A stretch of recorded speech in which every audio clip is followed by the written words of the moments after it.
It's another Truth Bomb Tuesday, and we had so much fun last week with Kelly that we decided to invite her back. And last week we talked a little bit about losing weight through exercise, and we kind of busted some myths there. And this week we wanted to talk about food, self-love or self-sabotage. And I wanted to open up this conversation with something I heard.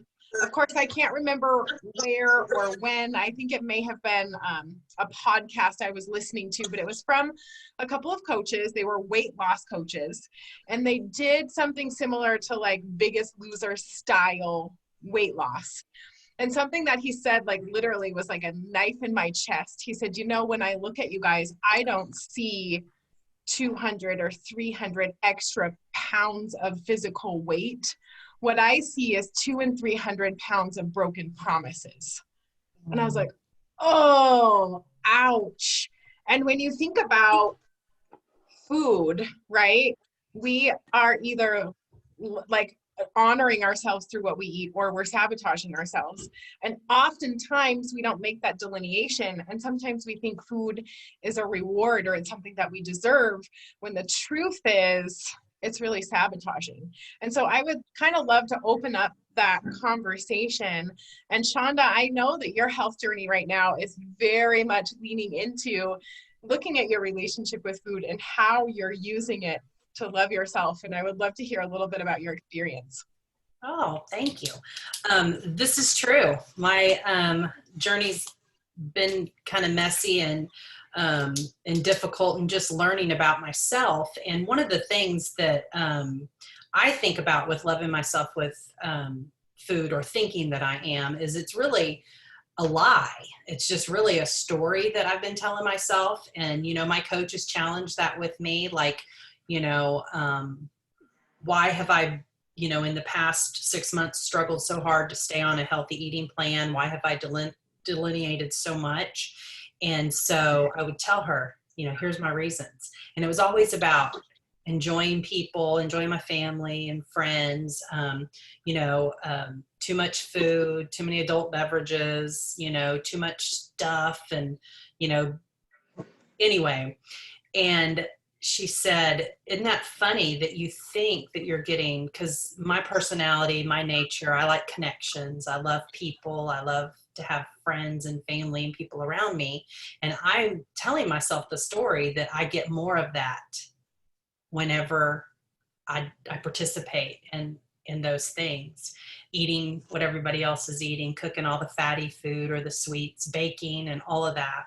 I probably baked zucchini bread 3 times over the pandemic. And, you know, that didn't do me any good. I don't think anybody ate as much of it as I did, but, you know, so anyway, so I'm telling myself that I'm getting more of that, you know, in this crazy time. And the truth is that I'm not. I'm actually, you know, causing myself to feel bad about myself. My clothes are tight, you know, I get the opposite actually of what I'm looking for. So I just feel like that addiction that comes with food, I think that it's something, it skews our brain, and we have to stop telling ourselves that. I've been changing that script in my brain that really I'm not getting what I want. I'm not creating more connection in my life by eating more, drinking more, or whatever. I'm actually causing myself to not want to connect. I don't want to get out as much as I used to. I kind of want to hermit. I've been in this hermit mode, like you know, and that's not me, because I love to be around people and all that. And so I can really see that difference. I can see that change and that shift. So just learning to not think I'm loving myself with food and my choices. I think there's that cutie. I think that actually the feeling that I get whenever I am on plan and when I'm eating right, that is so much better. That's real love. That's real enjoyment. That's whenever I come, you know, I'm more myself, you know, and so that's been my thought this week on loving yourself with food and why it is important. But boy, I tell you what, the addiction part in there when it comes to bread, like you brought up bread, wow, I found myself like wanting, I always thought I was splurging if I got a Jimmy John's unwich, you know, with the lettuce wrap. That was a splurge, you know. And now it's like, why do I think I need to have that bread? That's the way it's been. I mean, I'm not doing that now, but that's the way it's been. It's like, that's ridiculous. So that addiction is, we got to get our head right, and we got to start making the choices. And the way I have found to do that is to lean into my coach and my community. So that's really helpful. Being out there on my own, I feel like I'm a crazy, yeah. Well, I just have to say, I love your authenticity and your vulnerability. I know sometimes as health coaches, we have this chip on our shoulder where we feel like we have to be perfect all the time. And the truth is, people are not looking for perfection. And if you're looking for perfect people, you are in the wrong place. And the reason that we are such great health coaches is because there ain't nothing that you are going to do on your health journey that we haven't already done ourselves. So we can hold space to love you and to challenge you through that, rather than judging you from a pedestal of perfection. So just know that there ain't no perfect people on this screen. And something that you said that I really, really love is how you are leaning into telling yourself a new story, right? Because you're realizing that there was a script in your head that was basically your like get out of jail free card, by saying I'm creating connection and I'm socializing and I'm getting more of what I want. But you're realizing that was a story, because the truth behind that story was that you were creating the opposite, right? You were creating your own chaos. You were creating feeling not confident and not wanting to be out in public because you don't feel good and your clothes are tight and I don't have the energy I want. So really, truly, in that lesson for you, it's really about challenging those stories. And I mean, we could probably talk for a full hour about the stories, like the psychology behind the nutrition, right? And I know so many times in my life, I have had that relationship with food where food was my reward, food was my best friend, food was my cop out from being bored, food was my crutch to procrastinate. I remember several shifts after having worked in the ER and having an especially hard day. And I would come home, and the first thing I would do is eat chocolate. And the second thing I would do is pour myself a glass of wine that I would drink while I showered. I literally set it up on the little soap dish inside of my shower, and I would drink wine and cry and shower. And like, that was my reward. That was my cleansing at the end of the day. And I was like, this really is not a reward, because what I get from it is an upset stomach, a ripping headache, my pants are tight. I'm not getting what it is that I was telling myself I was getting from it. And I love that you really brought that up about like the stories versus the reality. Like, you're in that place where you're really coming face to face with what's going on here. And I really honor your ability to be vulnerable and so honest about the messy parts, because being healthy can be messy. That's all there is to it. So we love you. We're so glad you're here. And, Shonda, I know you and I and Marcy, we were kind of talking about bread before this, and I was laughing about how I describe like bread and sugar as like the abusive boyfriend, right? Like, it's so good when you're together. And then right afterwards, it's like all the bad things happen. But for whatever reason, you can't wait to go back for more. And Marcy, I know that you actually had a really strong connection with not only relationships with quote unquote abusive food, but also a quote unquote, relationships with abusive, toxic people. And it seemed to correlate. So I would love to hear a little bit about what was happening in your mind and how you kind of shifted out of that. Yeah. It's something, honestly, I still battle with, that this is the thing, is like, journeys don't just end, journeys progress. So my relationship with food can be both very positive and very negative. I often described my past as, I used my food as both my best friend and my worst enemy. And I've been in a lot of toxic relationships. And my dealings with relationships and boyfriends and whatever, it was not positive. It was very abusive. It was very, my word, how many times did I call the officers out, but the ironic thing is no matter how much I was beat up or emotionally abused or verbally abused or whatever, I would keep running back. And the story I told myself is, no one else is going to want you. No one else is going to think you're worthy. You're nothing. And I was often told by the same abusive people, you're nothing without this person. And so this was the tribe I was surrounded with at that time. And we have this saying that you are like the 5 people you spend the most time with, and nothing could be closer to the truth than that. And so I learned and I discovered that when I got away from the harmful effects of the community I was surrounded with, well, there's a void, and now the void needs to be filled. And I didn't turn to alcohol. I didn't turn to drugs, but in a way I did, because food became that next obsession. And so with the food came the unhealthy habits, because I didn't really have healthy habits to begin with, right? And so I ate my emotions, or I would starve my emotions. When I was really stressed out, I tend to eat. When I'm really depressed, I tend to starve. And so I would go on binges, and then I would go in starvation modes for up to 3 days without anything to eat. And what was this doing to my body? You know, it was ultimately causing my own demise, and I was completely not connected to the thought that I was my own enemy. I was the one who was literally abusing myself. Yeah. And I justified it. Absolutely. And I think that these days, like, you know, you talk about drugs and alcohol, and they're a little bit taboo. Like, there's a little bit, you know, of societal judgment attached to substances.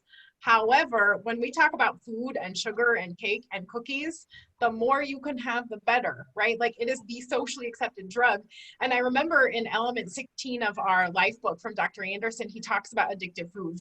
And he talks about how drugs and sugar light up the exact same spot in your brain when you do an MRI and you compare side to side. You can't tell whether you've just done drugs or consumed sugar, because the MRI result is exactly the same. So neurologically, we're getting the same response, yet socially, there's a little stigma attached to cocaine, but not so much like crack cookies, right? That's right. That's right. And, you know, when you really think about it, the reason why, and this is what I have learned going through, you know, emotional repair therapy and food addiction therapy, right, is that they both have the same connectors. We associate the food addiction just like we do any other addiction. Yep. And I was so craving love and attention and acceptance that I was willing to do whatever it was, even if it meant becoming a martyr in the process, to achieve those things. And what I found, like Shauna was sharing, is it doing the things that harmed me didn't give me what I was looking for. It did the exact opposite. It dished out a full world of hell on earth. And it took me coming down to the point of nearly committing suicide to realize I had a really big problem, you know, and it was me. Yeah. And that I needed help. Well, and I love that this journey has kind of shifted you towards a mindset of using food to nourish and using food as a mechanism of self-love instead of, you know, an excuse or a crutch or a cop-out or whatever stories we tell ourselves. And that is really, really cool. And Kelly, I know you shared last time that you have a background in like fitness training and competitions, and you were describing this cycle of dieting down for competition and then gaining it all back and then dieting back down. And I can imagine that there is some psychology behind that. And I would love to hear your take on food for self-love versus food for self-sabotage. And what are your thoughts around that topic? Oh, yeah. So I'll share a little bit of what that was like. So again, it was a very restrictive 12 weeks that we did that. You know, you knew what to eat every 3 hours, certain amounts measured, so forth. But it was for a specific goal. And along the way, the cravings were so strong, literally, and several of us that compete, I personally had like a Rubbermaid box. And so I had a hard time there are several times I would go walking through Walmart to get my groceries to fix for my food. And I have left the basket, the buggy, and everything in it because the cravings got so bad, and just the voices in my head to tell me to eat anything and everything that was not, within what I was supposed to be eating. I literally have left the basket and left. because it was such a stressful time. I couldn't deal with it. That happened many, many times. So what I would do along the way is I would put everything that I craved in a big Rubbermaid container.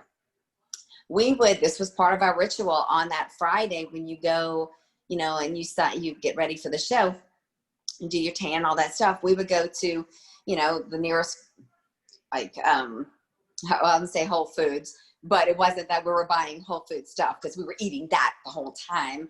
But we bought all the stuff we craved, any of the pastries and cookies and all that kind of stuff, and fill up the box, or we fill up our refrigerator in the hotel. And so immediately, I mean, when you come off stage, usually venues have tables and tables and tables of just junk crap food, that you could just plow through. And then remember that you haven't had anything except for maybe, chicken through the week. And maybe the night before you got maybe a steak dinner if you were lucky, if you were blessed to be able to have that. But if not, you haven't had that in a long time. Let me tell you, you talk about fall face forward in the platter. Or, I mean, you go from just shoving it in from one thing to the next in the room. Easily could jump up 20 pounds by Monday. I mean, of course, that was the water, like a human sponge, but never. So in that process, what I learned was diet down, reward.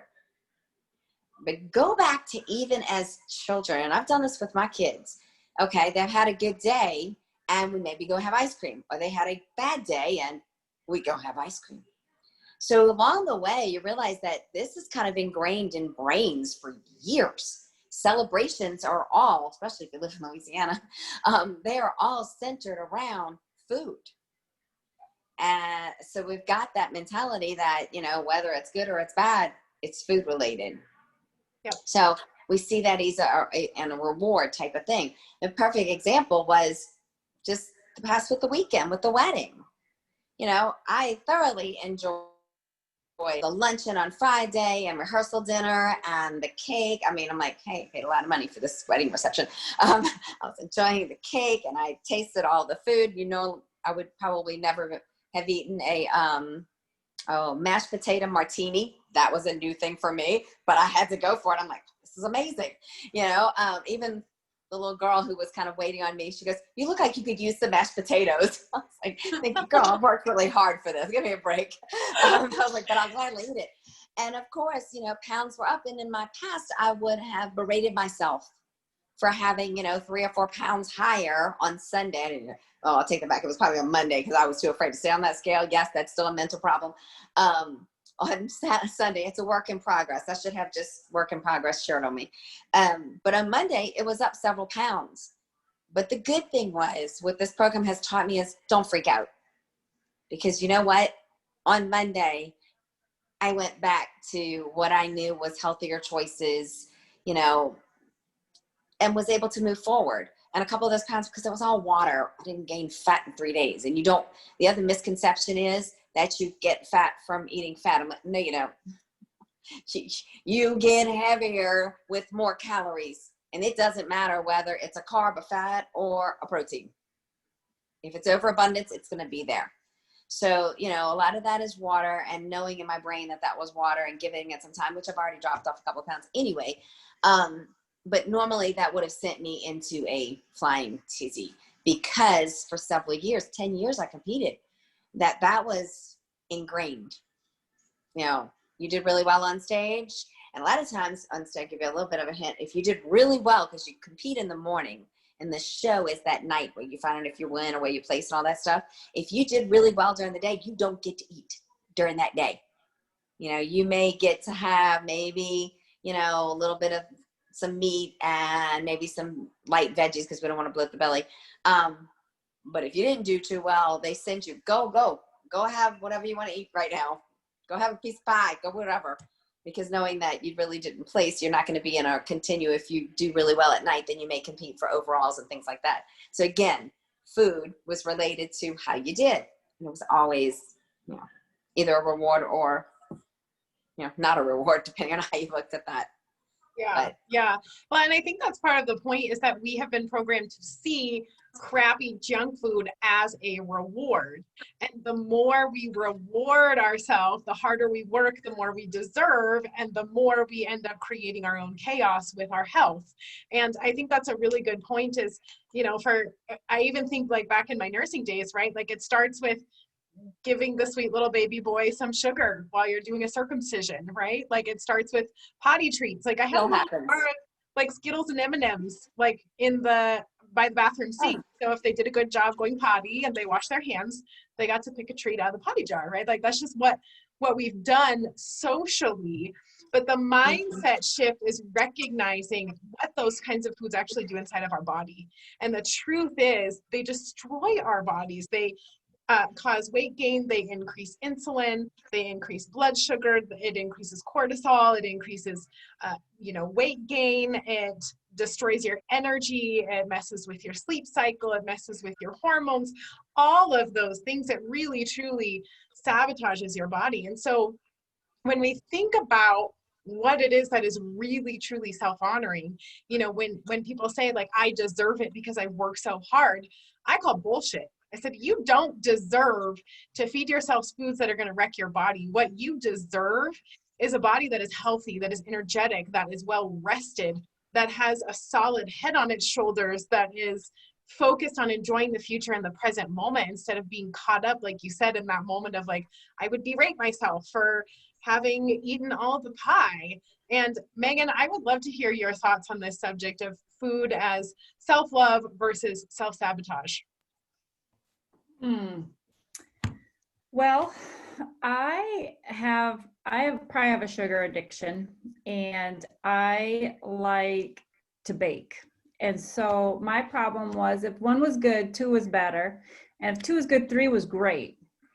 And that just started it. And then 4, 5, 6, I would eat a whole cake. I'd eat cupcakes with this much frosting on top. I mean, that's why cake was invented, was to hold frosting. Okay. It's there. But yeah. So I struggle with that still because I just feel like sometimes you need it. Like sometimes like that's going to make me feel better. If I don't feel good, I think I need to eat something sweet, or I need to eat a certain thing, and that's going to make me feel better. And that's really a struggle to change that mindset. And I think also I do work out hard, and I do think sometimes then too, like prior to me totally changing how I eat, but like a year and a half ago, if we worked out hard, we ate what we wanted. I mean, that was kind of the trade-off. You just eat and it was okay. I've just learned though, and I found that, well, actually last week I had a goof up and I put some sugar in my body. I'm not going to tell you in what form. It was not a nice thing to do to myself. And I had to go home and lay down for 2 hours. The sugar hit me wrong. I'm like, duly noted. Okay. I got it. Sugar and I are no longer friends. We are breaking up. It was that bad boyfriend that broke in and said, hey girl, hey. You're like, damn, that leather jacket looking hot. Yes. And so I ate some sugar, and I tell you what, also, and I didn't have like major like problems, like bathroom problems, but I tell you what, it hit me and I was just like, whoa, I feel like I got off a roller coaster, that feeling. And I tell you what, this chick, I was like, husband, I gotta lay down. I'm like, I'm not well. And I'm like, how many times do I have to do this? How many times do I have to eat the sugar, realize it's fun and I'm going, I love it, and it feels good. And then, so duly noted, I'm good, learn the hard way. Next time, there's got to be a different way. I'll chew a piece of gum or something, because I'm not doing that business again. It's like the Eminem song. Next time, there will be no next time. Until the next time, right? And I think that's so telling. And there's also that like neurochemical component of that is you do feel real good for a little bit. You do feel real good for a little bit. So there absolutely is a reward in that. And the truth is we wouldn't do it if we didn't see value. If we didn't feel that there was a benefit from it, we just wouldn't do it. Like, because that's how we're wired, right? We're wired to move towards pleasure and to avoid pain. And if we see more pleasure in a behavior than more pain in the moment, we're going to chase the pleasure. That's just how we are. Like at the end of the day, we're animals, right? Like we're human animals. We do have that higher level thinking ability, but at the end of the day, we are animals. And so the question that we really, want to answer today is really, truly, how are you using food? And are you using food in a manner that is loving and supporting of yourself, or are you using food in a way that is ultimately destructive?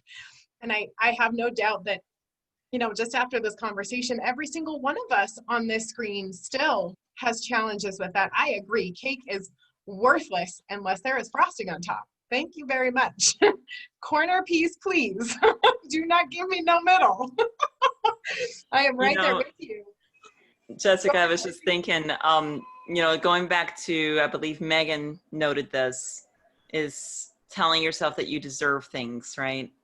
And, oh, I deserve this because I work. Oh, no, it was Kelly. Telling yourself that you deserve something, because you worked so hard to achieve it.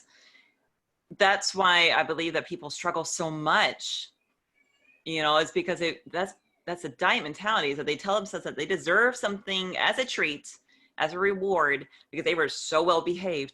And that's like telling, going back to AA and drug addicts, food addiction is the same category. If you were to tell crack addict that they've been clean all week, so they deserve a hit, would you support them? Yeah, that's a really, really valid, that's a very valid point. Absolutely. And it really does all come back to how much do you value and honor yourself, right? And through this journey, I have learned that it's about so much more than just the food choice, because there's that whole can of worms of psychology that's behind that food choices. Number one, do you even believe that you're worth having a healthy, fit body that is a normal BMI? And do you believe that you're worthy of feeling comfortable and confident in your clothes, right? Because if you don't believe that at a baseline, then no diet you ever try is going to work long term, because we have to shift that psychology. We have to help you see your worth. And I feel like that is like exactly what this transformational journey is about, especially when we talk about the relationships that we have with food. And really, I say that transformation is not about becoming somebody else or achieving something. It's about coming back home to who you really are and being able to live in your authenticity without apology. And when you reach that state and you know your worth, then like stuffing your face with wine and Oreos isn't a thing. You're just like, nah, I'm good, because that makes me feel like shit. Like I'm worth feeling good. Thanks so much, right? So really, truly, we want to challenge you guys. Number one, know that of course you are worthy of coming home to you, and you are worthy of being authentically who you are without apology, and being in a healthy body for a long time. You are absolutely worthy of all of that. And just know that this topic is a very large can of worms that doesn't get solved overnight. It takes continued practice. And one of the tools that we can give you right now is stop, challenge, choose. And when I'm thinking about food, and especially in the context of self-care, I ask myself, is this food going to nourish me and make me feel good? Right? Because I am free to make the choice, but I am not free to experience the consequence. But I can choose my consequence ahead of time by managing my actions and challenging what it is that I'm about to do.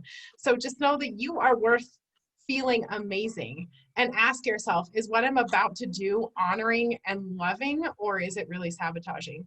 We love you guys so much. Thanks for hanging in with our conversations. Such good chat. And we look forward to chatting with you again next week. Much love, everybody.